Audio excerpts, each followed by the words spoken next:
Okay, so I, for the millionth time, have been reading Job. I have attempted to read Job so many times, and it doesn't really work. I've never been able to like really comprehend or understand what's happening in the story. I just know Job lost everything, and his friends weren't helpful. But I found a Bible plan that really helps break it down, and it was crazy as I was going through this plan and seeing how so much of the thought processes that Job had, like as he was losing things, it took me years to be able to develop these thought processes, especially with dealing with autoimmune disease and like just feeling like I was losing pieces of me or I felt like God was punishing me for something. And as a result of that, like that's what was causing my autoimmune disease. So I wanted to just share some points that I've gotten through so far. I am not done with this plan, nor am I done reading Job. So more to come. Maybe there will be a part two, but there were some things that just really stood out to me in the beginning that I want to share. So I think the biggest thing in the beginning was definitely how they described Job's character. So literally the first part of the book of Job, Job 1 and 1, they say there was a man in the county of Uz named Job. He was a man of complete integrity who feared God and turned away from evil. Now, when I'm reading the Bible, I like to break things down. So like I look for definitions for like the simplest of words just to really see like, okay, what are they really trying to say here? So I broke down complete integrity and in identifying the definition of integrity, which is the quality of being honest, fair, and true to one's values. So Job was someone who was honest, fair, and true to his values. So nothing was deterring him from who he was or what he believed. And he had so much. Like a lot of times we hear about people who gain all this wealth, all of these material things, and they lose sight of who they are. And not just in current times, but also in biblical times as well. I mean, there's David who had so much and then he threw it all away just a little bit, tad bit. But you gain the world and then you lose your soul. But they're saying that Job was not that person. Like he had the family, he had multiple servants, he had an abundance of crops and fields and all the things. So that was the first thing that stood out to me because I already knew like what happens in the story. So I'm like, all right, the man was a good man. So how do we get here? And then one of the other things that stood out to me was, man, and I'm only like picking the things that stood out to me that I feel like parallel to my thought process and like just like my health and having to navigate that. I don't know if it's gonna be in here or if I just have to find it in the Bible. Um, Oh, so then the next part that stood out to me was when like angels and Satan went to God and God like asked Satan like, oh, like where have you been? First of all, asking Satan where he's been, like you know where he's been is crazy. And Satan's like, oh, like, I just been wandering the earth, just going through it, checking it out, see what's going on down there. And God's like, have you considered my servant Job? And he's like, Satan's like, well, he no, because he has all these things, like he's never going to curse you because you've given him so much. But if I was to take away any of those things, I bet he'll curse you. And I was like, all right, do it, just spare his life, like don't harm him, but you can touch whatever else. And that's when Job like really experiences the loss. So despite his first of all, I think that there are a lot of times where like, oh, like why did this happen to me, and like why me? This was actually one of the things that really stopped me. So when I was reading that, and I was like, wow, like I remember early on experiencing like autoimmune symptoms and things like that. I'm like, God is punishing me. Like he's literally punishing me for something. Like, is it vanity? Is it the fact that like I put so much confidence in my hair? Like, what is it? Like he's punishing me for something. I know it.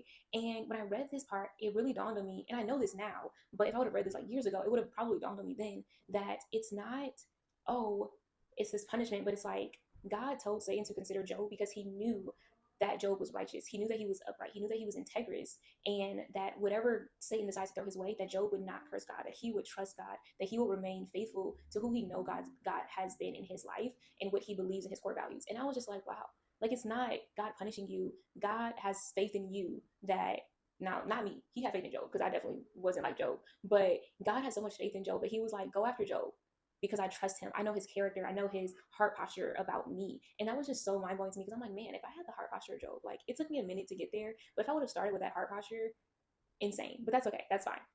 So that was another thing that stood out to me. And that I would say, like getting from the, oh, God's punishing me to no, like God chose me to experience these things for a reason. It took me years. And I can also note that I was 13 when I started experiencing autoimmune symptoms, which was like 5 years before getting diagnosed. So there's like the processing of getting diagnosed. It took years. And by years, I mean like up until 4 or 5 years ago that I came to this conclusion. But it's just amazing that like Job had that thought process from the start. And I really think that, man, this Bible plan is in the Bible app.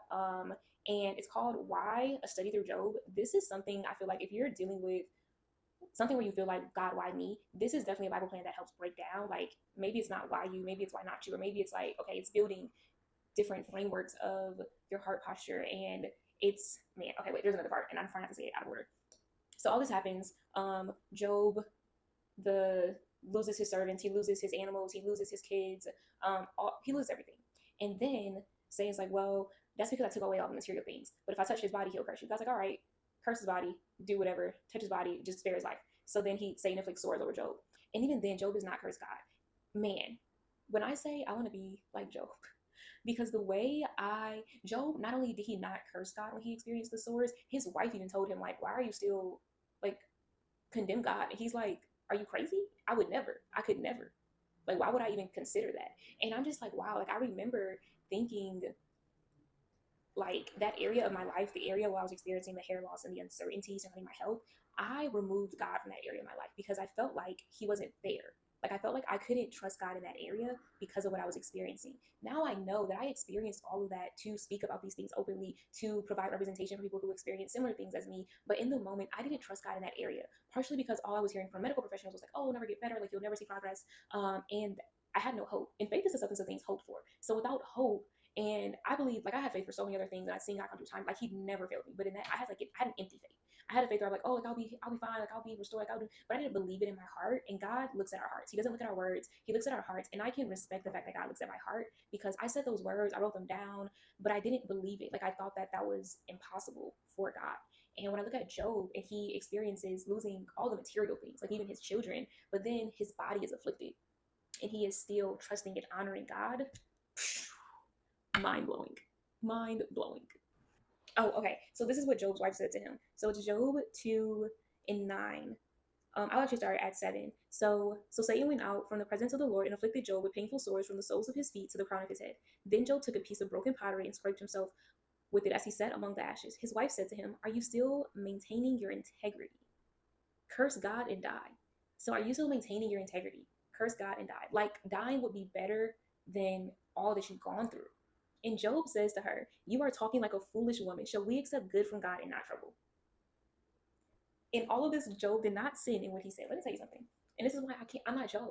Like, I think that we should definitely, like, I'm trying to emulate Job now because should we accept good from God and not trouble? And I think that that's the part that was one of the things that shifted my perspective as well, was when I went from, okay, if everything that happens because God allows it to happen, whether it's good or bad to me, then why is this any different? Like, what do I have to get? What do I have to learn? Who do I have to be? What am I supposed to do with this hidden battle, with this hard thing that I'm experiencing? And I found, and I've been saying to myself lately that like, this really feels like pain turned to purpose. Like the thing that made me feel so insecure, that made me feel so, like that affected my confidence and how I saw myself. I tell people all the time, like, I never would imagine sharing this with other people. And now I share it all the time. And like, I have a space where people come and they feel seen and they feel heard and all these things. And I'm just like, what in the world? But to me, it was bad. To me, it was something that I wanted to run from. I wanted to escape. Like, I wish I'd never experienced. But from the beginning, it was literally God creating that experience to build my faith, to build my trust in him, to show me that even in the midst of what seems impossible, he's still there. When I don't see it, I don't understand it, when I feel like it's never going to get better, when I decide to turn to him, he's my last resort. Not because I went to him last, but because once I go to him, there's nowhere else I need to go. He's the final stop because there's nothing beyond him. Like, it's insane.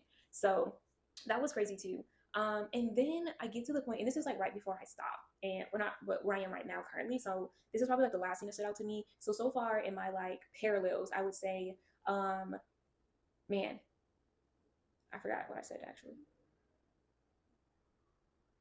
Oh, okay. So far my parallels, well, this wasn't a parallel, but it was something of note. Job's integrity and his heart posture, and then having experienced affliction or this ease, loss, whatever, turmoil, hardship, whatever you want to call it, and being able to acknowledge that this isn't in spite of me, it's for me. Like, there's nothing that happens that God doesn't allow to happen. And sometimes it's not a punishment from God, but God's allowing it to happen so that you grow in the midst of it, because he trusts you. He knows your heart posture. He knows what your heart posture can develop into.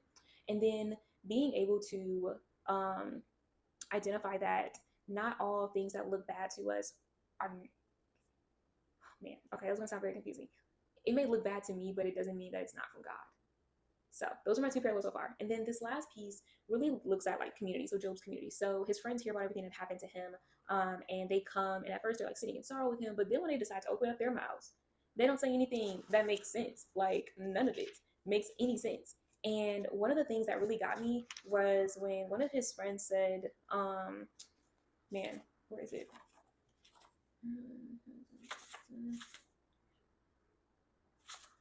Um,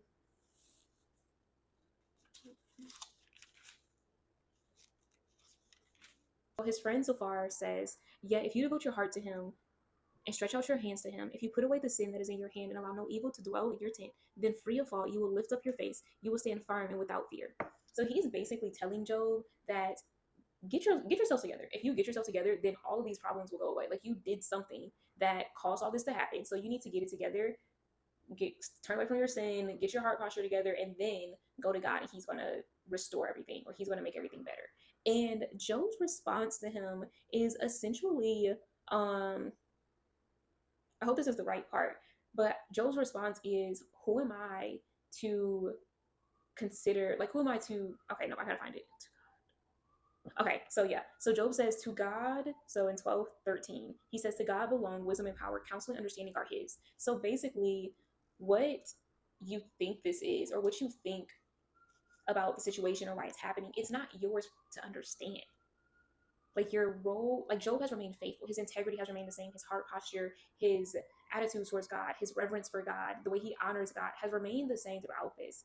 And for someone to tell him, like, "Oh, you did something," he's like, "No, I didn't do anything at all." Job knows that there is something to come out of this that is beyond his understanding, but that is ordained by God. And he is okay with that. Like, Job is, he's okay with it. Like, he's like, "Curse the day I was born, let the day that I was born be filled with sorrow and darkness," and all these things. But he knows that he doesn't understand what God's doing, but he trusts God.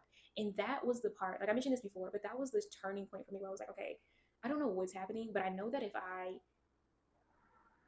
even if I fake hope and I fake faith, like, once I really true, like, even if I do that just to start it, it's going to turn into, like, it's going to shift it for me. And that's not what Job did. But he's saying that, like, okay, I don't know what's going on, but I trust God. And for me, when I think about, like, autoimmune disease and, like, feeling hopeless all the time, like, okay, I literally have to trust God. Like, doctors have no answers. They're saying it's never going to get better. I have to trust God. I don't know what this is for, but I know the promises of God. I know God. I know that He's shown up in every other area of my life. So why would I not trust Him with this? And who am I to say that He can't show up in this space? Who am I to say that His wisdom is not present even in my hardship? And that was just something that, like, really stood out to me, because I'm like, we don't know. Like, we say, like, "Oh, this is such a bad thing," or, "Oh, I'm struggling with this," or, "Oh," but it's like, when they say, like, there's glory after this, it is so true. There is glory after the pain and the struggles and all of those things, but the glory can be prolonged if you don't turn to God. Like, He can't give you the glory, or He can't show up in His glory, or maybe He can, but He may not want to, if you're constantly going to be like, "Oh, well, I don't think He can," or, "I don't," like, God doesn't have to prove Himself to you. He wants you to want Him in the hard spaces. And that was something that I had to learn after not really too many years, but I had to learn that. And that was a big part of, like, me maturing in my faith and my relationship with God. And not because I wanted something from Him. I don't even think that I pray, like, I was like, "Oh, like, I want healing, I want this." I was just like, "Okay, just show up. Like, whatever you want, let it happen." Like, I would love healing, I would love restoration, but however you want to show up, let that be it. And I trust His wisdom, and I trust His plans, that the way He shows up is going to be exactly what I need. And that's been what's happened. Like, I have peace that I didn't have before. They're like, "Oh, you're so confident, and you have, like, this," and I'm like, "Yeah, I have no clue. I prayed for this. Like, I prayed for this, and this is how we got here." But yeah, so that's where I am with Job. I didn't Again, I'm like halfway ish there. I actually don't even know. I think there's like 30 or 38. Oh my, I'm not halfway there at all. Man, 42. Okay, there's 42 with Job. I am not halfway there. I'm like a quarter of the way there. But those were the things that stood out to me so far. I can't wait to see what else I pull from this. I think that as I continue to read, it may even surpass where I am in my journey. So I'm interested to see, like, what comes up in the rest of my reading of Job. But I am glad that I'm finally making it, and I'm finally understanding Job. So this is part one. There's definitely going to be another part to this as I read it. And even if I don't see parallels, I'm still going to share it because we're here now. So thanks for watching. Let me know in the comments, like, where can you trust God's wisdom in your life? Or where do you need to accept His plans over what looks bad in your life? Let me know in the comments. I want to know. I want to hear you guys out. And we'll talk again soon. So like, comment, subscribe, all the things, and we will chat soon. Bye.